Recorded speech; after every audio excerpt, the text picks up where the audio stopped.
The emptiness in your life isn't because you don't have enough rights. You have all the rights there are. You have more than you should. And it isn't because you lack consumerist options. You have Amazon and pornography, man. You can get whatever you want whenever you want it. And if that's still not working, well, what are you missing? Well, maybe you're missing the opposite of that. A little bit of restraint, a little bit of sacrifice, some responsibility. Man, stop bullshit. If you really got a problem with your life, you'll change it. You're not tired of being broke. You're not tired of being stuck. You're not tired, because if you was tired, you would actually do some shit about it. I'm tired of everybody running around complaining as if you're on the receiving end of whatever this world wants to dump on you and you don't have a choice. It's time to grow up, man. Excuses sound best to the person that's making them up. Anybody who is determined to do something, who wants something to be different, it will eventually be different. Everything around you is going to change as soon as you change the things around you. Change your mind and everything about your bank account, your surroundings, your environment will all change. If you're creative enough, can you find the answer? Yes or no? If you're determined enough, can you find the breakthrough? Yes or no? Creativity, decisiveness, passion. These are the ultimate human resources. And when you engage these resources, you can get any other resource on earth. Stop telling yourself the story because you don't have the money, you don't have the time. That's bullshit. It's because you haven't committed yourself where you would burn your fucking votes. If you want to take the fucking island, burn your fucking votes, and you will take the island, because people, when they're going to either die or succeed, tend to succeed. But most of us give ourselves a way out, and that's why we don't have what we want. Put yourself in a position where you can't retreat, where it's do or die, sink or swim. Here's what you'll find out. You'll develop incredible swimming skills. You'll find yourself stroking unlike you've ever seen before. Through the inspiration of desperation, you'll become more creative than ever before. Throw your whole self into it.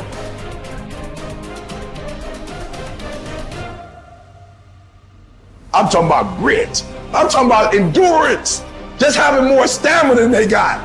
In order to get to the next level, you gotta sacrifice. You gotta take risks. You gotta be willing to do by faith whatever you're asked to do. Listen to me, there are no shortcuts to success. There are no discounts to success. It's always sweat. It's always blood. It's always tears. You always have to give all to be the best.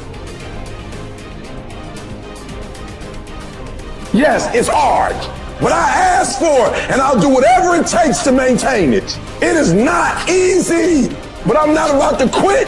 I'm not about to give up.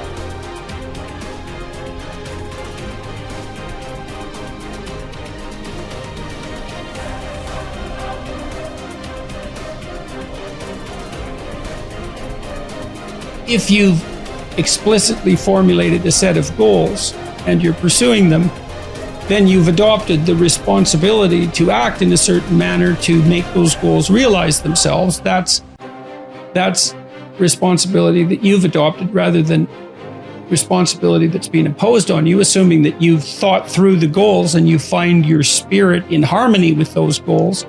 You can consult your resentment. I think that's a very useful step.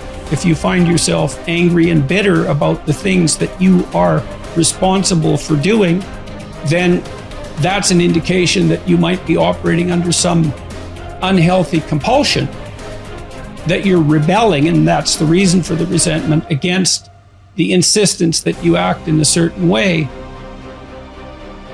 Although it's also possible that you're just immature and that you're rebelling against the discipline that's necessary to attain the goals that you genuinely do want to attain and that are valid and that you are actively engaged in constructing. So you have to get that straight, and some of that's a consequence of thought, and again, some of that's a consequence of discussion with other people with whom you're intimate enough to have a conversation like that, and perhaps they have conversations about similar things with you if you're fortunate. At the end of God's creation, describing how order emerges from chaos or being from potential, there's this strange line, which is probably the most important line that's ever been written in our culture, at the basis of our culture. And that is that men and women are made in the image of God. And what does that mean? Well, if God is that which confronts potential with truth and courage and makes what's good out of potential, that seems to indicate that we have the same faculty. Like on a smaller scale, we're not omniscient, but we're not bloody well nothing. You know, our conscious is integrally tied into the structure of being in some manner we don't understand. And it certainly is the case that we take what isn't and turn it into what is.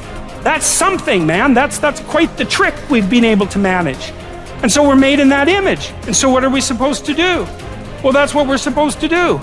We're supposed to type our letters and make our phrases and construct our sentences and build our paragraphs and put our chapters together and make our books and communicate to people and straighten out the damn culture and constrain the malevolence and ignorance that besets each of us and push nature back and extend ourselves out into the unknown and confront the potential that's there in illimitable quantities and make the world better than it could be otherwise. To move it away from hell, and it can certainly become that, and toward heaven to the degree that we can manage that. And that is a good enough goal. That's the thing. You need something, you know, because your life is tough. It's hard. You need something you need something to get out of bed for and fight for.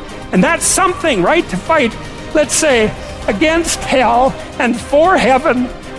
That's something to fight for. You know, if you want to be convinced about this, like read a little bit about hell. Read the Gulag Archipelago, or read Ordinary Men, or read The Rape of Nanking, or read about what happened in Nazi Germany during Auschwitz and all the catastrophes of the 20th century, and see if you believe in hell, and see if you think, well, maybe not having that happen anymore would be a good idea. And then think about maybe that's something you could contribute to. And then it wouldn't have to happen anymore. And that would be a good thing, and God only knows what great things we could manage under such conditions. We're becoming incredibly technologically powerful. And what would it be like if we became equally wise? Well, that would really be something. God only knows what we could manage in the next 20 years or the next 100 years, you know? We're running at 40%, most of us, you know, because we're half in and half out. And it's not surprising, because life is difficult. It's like, well, what if you were 90% in? Or 95% in, or all in, because you're all in anyways, right? It's a life and death game. No one gets out of this. Everyone dies. You might as well commit yourself. And you might as well commit yourself to the highest good that you can attain, because why not? It'll imbue your life with meaning. It's hard, the responsibility's there, but all the meaning's in the responsibility, and that'll make your life better. It'll make your family's life better. And it should make your culture better. Maybe it make the world better. It's like, that'll justify your damn miserable existence at 3 o'clock in the morning when you're wondering what the hell you're doing here. And that's a good thing, because there's going to be days when you're aching and tired and sore, and there's people in your family that are sick, and you're cynical and bitter, and you need a reason to get up, and you think, yeah, well, a little more heaven and a little less hell, maybe I can pull that off today and tomorrow and next week. And that's worth struggling forward for. A man who becomes conscious of the responsibility he bears toward a human being who affectionately waits for him, or to an unfinished work, will never be able to throw away his life. He knows the why for his existence and will be able to bear almost any how. By declaring that man is responsible and must actualize the potential meaning of his life. I wish to stress that the true meaning of life is to be discovered in the world rather than within man or his own psyche, as though it were a closed system. I have termed this constitutive characteristic the self-transcendence of human existence. It denotes the fact that being human always points and is directed to something or someone other than oneself. Be it a meaning to fulfill or another human being to encounter, the more one forgets himself. By giving himself to a cause to serve or another person to love, the more human he is and the more he actualizes himself.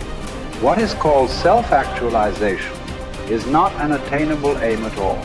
for the simple reason that the more one would strive for it, the more he would miss it. In other words, self-actualization is possible only as a side effect of self-transcendence. A human being is not one thing among others.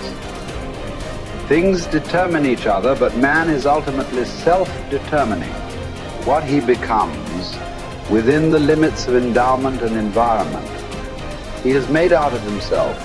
In the concentration camps, for example, in this living laboratory and on this testing ground, we watched and witnessed some of our comrades behave like swine, while others behaved like saints. Man has both potentialities within himself. Which one is actualized depends on decisions, but not on conditions. What is demanded of man is not, as some existential philosophers teach, to endure the meaninglessness of life, but rather to bear his incapacity to grasp its unconditional meaningfulness in rational terms.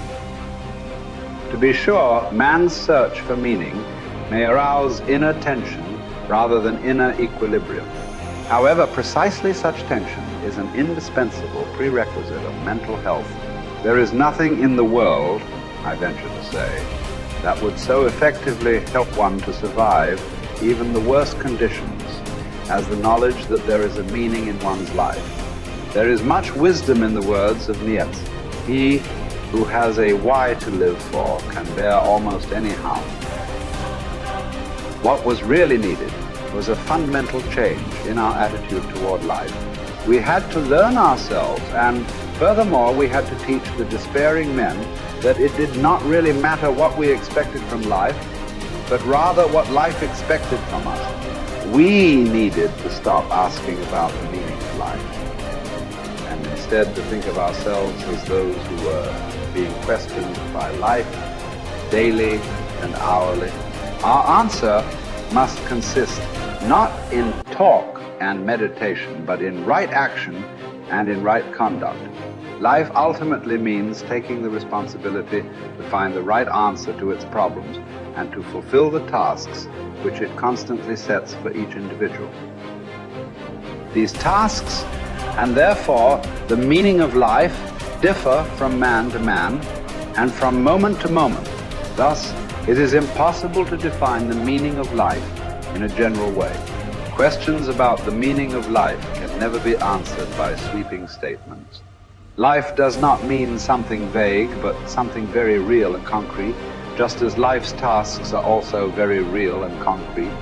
They form man's destiny, which is different and unique for each individual. No man and no destiny can be compared with any other man or any other destiny. No situation repeats itself, and each situation calls for a different response. Sometimes the situation in which a man finds himself may require him to shape his own fate by action. At other times, it is more advantageous for him to make use of an opportunity for contemplation and to realize assets in this way. Sometimes man may be required simply to accept fate, to bear his cross.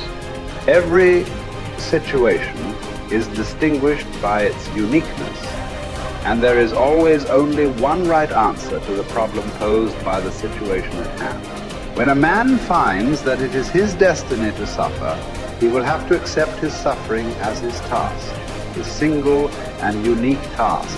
He will have to acknowledge the fact that even in suffering, he is unique and alone in the universe. No one can relieve him of his suffering or suffer in his place. His unique opportunity lies in the way in which he bears his burden.